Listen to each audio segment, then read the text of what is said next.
Let's make a cozy curry together.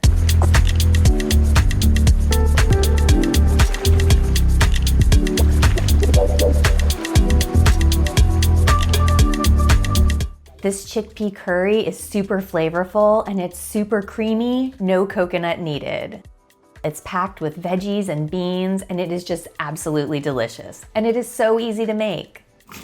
I'm gonna show you how to make it in the Instant Pot, but I have stovetop directions on my website in case you need them. The secret to this super creamy chickpea curry is cashew cream. If you wanna make this nut-free, you can use a nut-free non-dairy yogurt instead. You may need to adjust the seasonings a little bit because the yogurt's gonna add a little bit of tang. So the first thing we need to do is make that cashew cream. Start the cashews soaking while you gather all your ingredients and dice up your onion, that way they'll be ready to go. Drain your cashews and then add them to the blender with some water and blend until they're smooth and creamy. What I like to do is blend them until they're pretty smooth and then let it sit for a few minutes and blend again. That sitting time lets those little pieces of cashew that are left in the blender soak up water so they'll break down more creamy and more easily. Set that aside and we're gonna make our curry. Hit your Instant Pot saute button and add a little bit of oil. Then once the oil is hot, add your onion, your salt, and your whole spices.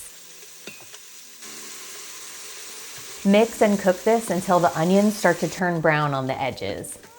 Then hit cancel and add all the rest of your curry ingredients except the cashew cream and the garnishes.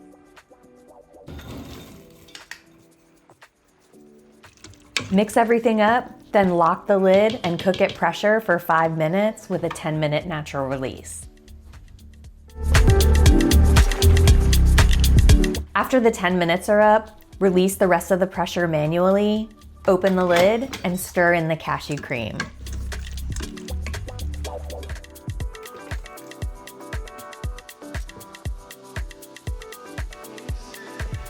Serve this creamy, flavorful curry garnished with a squeeze of lime juice and a little sprinkle of cilantro. You can do a sprinkle of green onions too if you like. This creamy curry is super delicious served on its own, almost like a soup, or you can serve it over rice or quinoa or really whatever cooked grains you like. Leftovers will keep in the fridge for like 3 to 5 days in a closed container, or transfer it to a freezer-safe container and you can freeze it for up to 6 months. Just thaw it overnight in the fridge and then you can warm it up on the stovetop or in the microwave. This curry is super creamy, super delicious, and so versatile. You can also mix up the veggies if you like. If you're out of corn, use carrots instead. And if you don't have spinach, you can use other leafy greens, either frozen or fresh. If they don't cook down during the cooking time in the Instant Pot, you can use saute mode to kind of boil them a little more after cooking until everything is nice and cooked to your preference. You can also mix up the proteins in this curry. I'm using canned chickpeas, but you can use white beans, or you can use a mix of white beans and vegan chicken substitute, or all vegan chicken. I've done it all these different ways for my family, and they love it.